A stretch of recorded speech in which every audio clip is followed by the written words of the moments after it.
యేసు ప్రభు లేఖనము సెలవిస్తా ఉన్నది, పరలోకమందును భూమి అందును నాకు సర్వాధికారం ఇవ్వబడి ఉన్నదని మత్తయి సువార్త 28:18 ఆయన లేఖనము సెలవిస్తా ఉన్నది. అంటే యేసు ప్రభుకు భూమి పైనను పరలోకం పైనను దూతల పైనను సర్వాధికారము ఆయనకి ఇవ్వబడి ఉన్నది.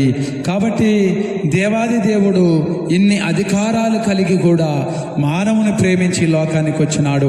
ఆయన అధికారం లేనివాడు కాదు, ఆయన చేతగాని వాడు కాదు, ఆయన నరుడు కాదు, ఆయన దేవాది దేవుడు సృష్టికర్త అయి ఉన్నాడు. భూమిని ఆకాశాలను సూర్యచంద్ర నక్షత్రములను కలగజేసిన నజరుడనే యేసయ్య.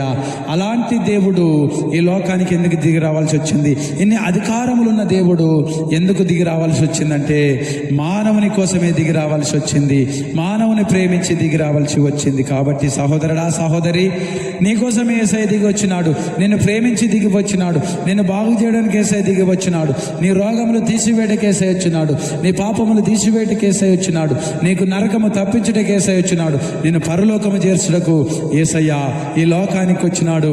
ఆ సర్వాధికారం కలిగిన దేవుడు, ఆ సర్వ సృష్టికర్త దిగి వచ్చినాడు.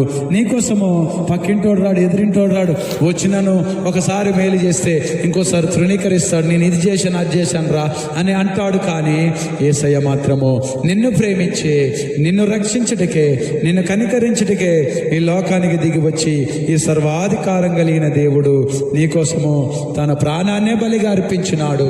యేసు ప్రభు మరి ఎందుకు ప్రాణం పెట్టినాడు? యేసు ప్రభు శిలువలో ఎందుకు మరణించినాడు?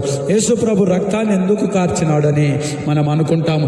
దారిని వెళ్తున్నప్పుడు కొన్ని పోస్టర్లు చూసినప్పుడు, కొన్ని విగ్రహాలు చూసినప్పుడు యేసు ప్రభు ఇదిగో శిలువలో ఎందుకు మరణించినాడు? ఈయన ఏదో పాపం చేసినాడు, ఇదిగో ఈయన ఎందుకు ఇట్లా కొట్టినారు, ఏదో దోషం చేసినాడు కాబట్టి కొట్టినా అనుకుంటారు. కానీ ఆయన ఏ దోషము చేయలేదు, ఏ అతిక్రమము చేయలేదు.